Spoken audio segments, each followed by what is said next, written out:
بسم الله الرحمن الرحيم نحمده ونصلي على رسوله الكريم أما بعد بسم الله الرحمن الرحيم باب كيف كان بدء الوحي إلى رسول الله صلى الله عليه وسلم وقول الله عز وجل إنا أوحينا إليك كما أوحينا إلى نوح والنبيين من بعد. La dernière fois, nous avions débuté les premières lignes de ce livre de Imam Bukhari rahmatullah alayh. Nous avions expliqué le Bismillahir Rahmanir Rahim. Nous avions essayé d'expliquer un peu ce que signifiaient les révélations, le wahi. Nous avions vu sous quelle forme se présentait le wahi, la révélation sur le saint prophète sallallahu alayhi wa sallam.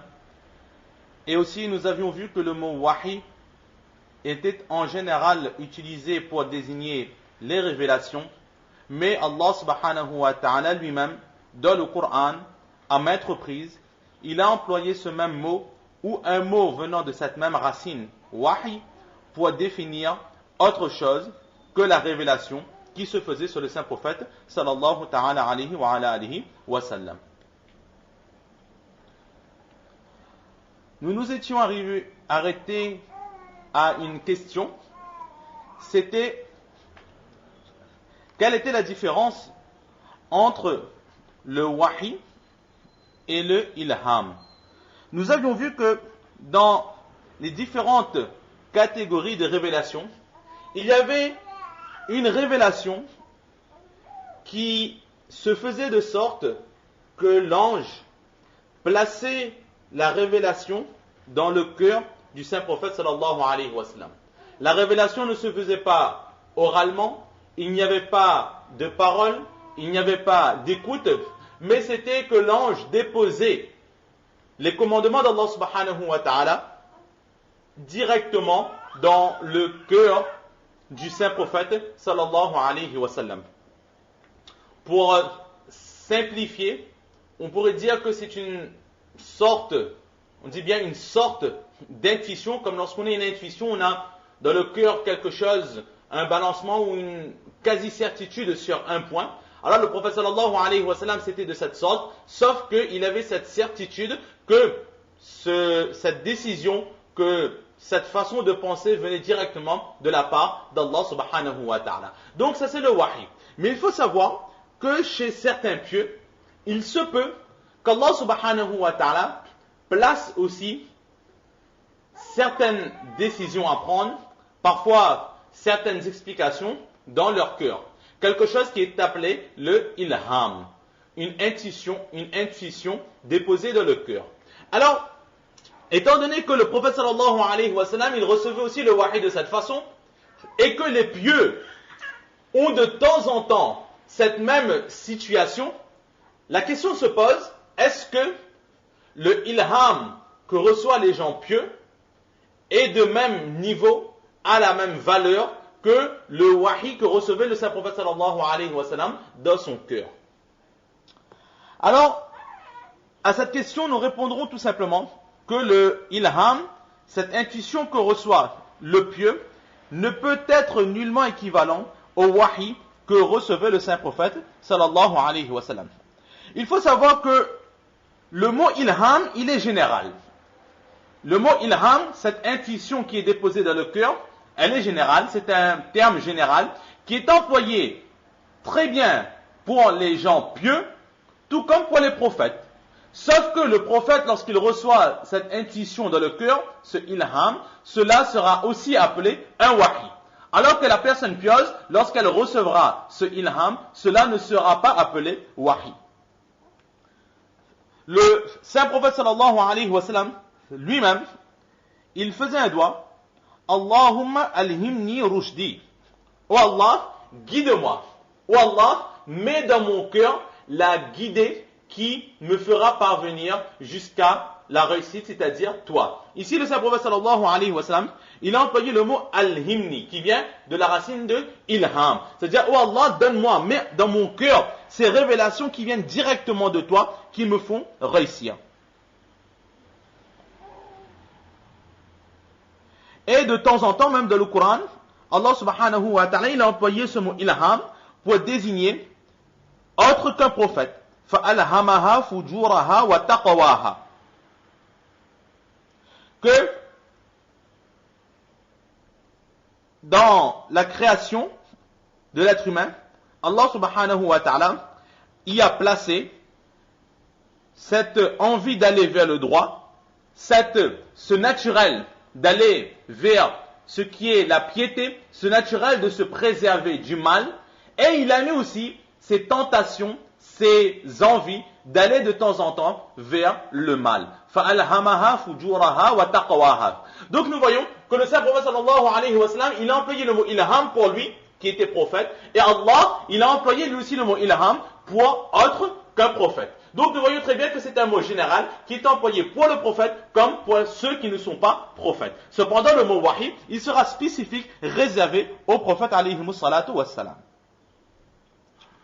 De plus, une différence entre le wahi et le ilham, c'est que le saint prophète, lorsqu'il recevait ce ilham, cette intuition au cœur, il avait cette certitude que cela venait directement de la part d'Allah subhanahu wa ta'ala.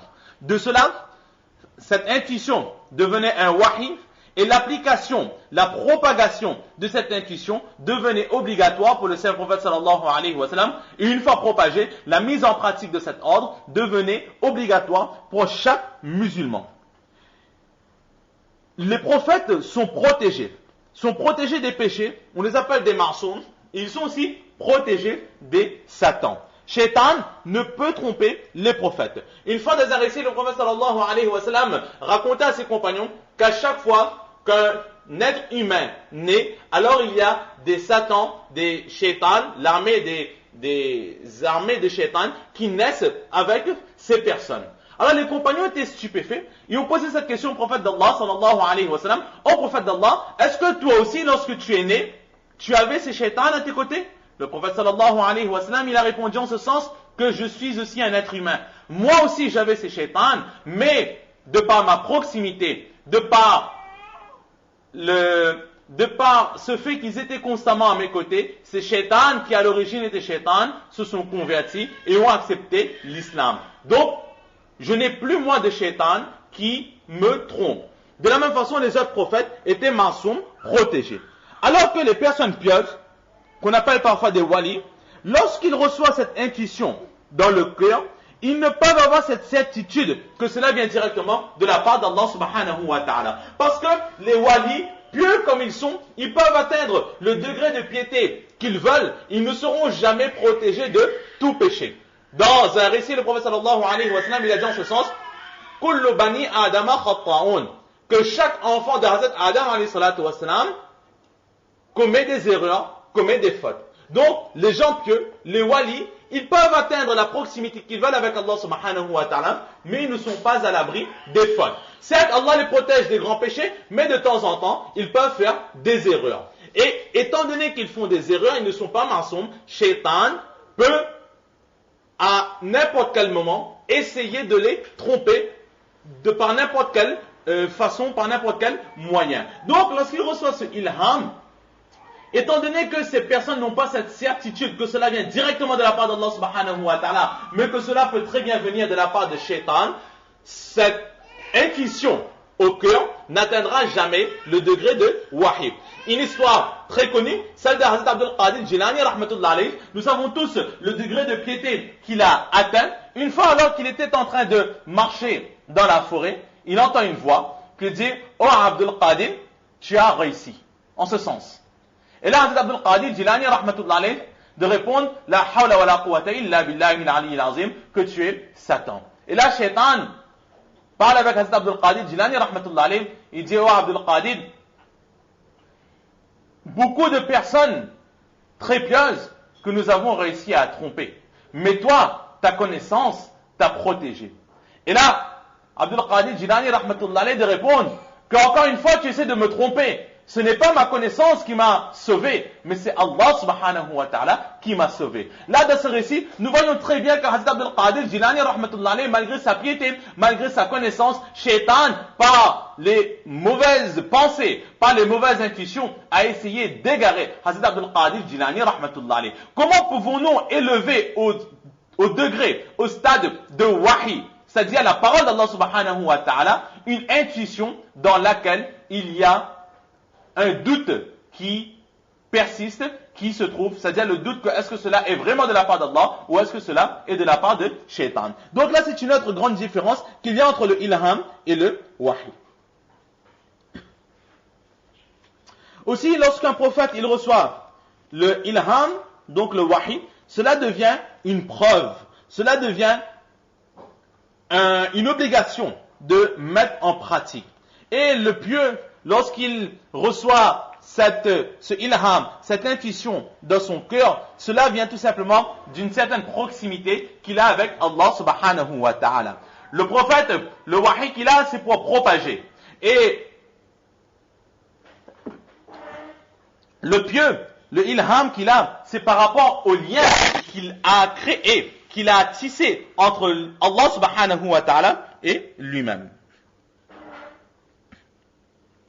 Et enfin, une autre différence, certaines personnes ont dit que le prophète, lorsqu'il reçoit le ilham, lorsqu'il reçoit cette intuition, dans le cœur, il y a l'intermédiaire de l'ange. Il y a un ange qui place cela dans son cœur. Alors que les gens pieux, lorsqu'ils reçoivent cette intuition au cœur, il n'y a pas de lien entre cette intuition et la personne pieuse, il n'y a pas de lien angélique. Ce n'est pas un ange qui place cela dans son cœur. Alors que les prophètes, alayhimu salatu wa salam, ce sont les anges qui viennent placer cela directement dans leur cœur. Mais, après cette dernière différence, l'auteur du livre que nous avons consulté emploie le terme notre grand maître, le Cheikh Akbar.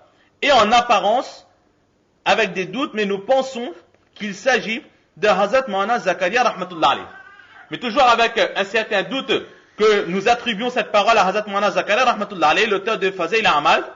Toujours est-il que si ce n'est pas Hazrat Maulana Zakaria rahmatullah alayhi, c'est un autre saint de l'islam qui dit que ceux qui disent que lorsqu'un pieux reçoit une intuition dans son cœur qu'il n'y a pas d'ange comme intermédiaire, alors cette personne est dans le faux. Cette personne se trompe, car je suis moi-même témoin. Et avec moi, d'autres pieux sont témoins qu'à chaque fois que nous recevons le ilham, à chaque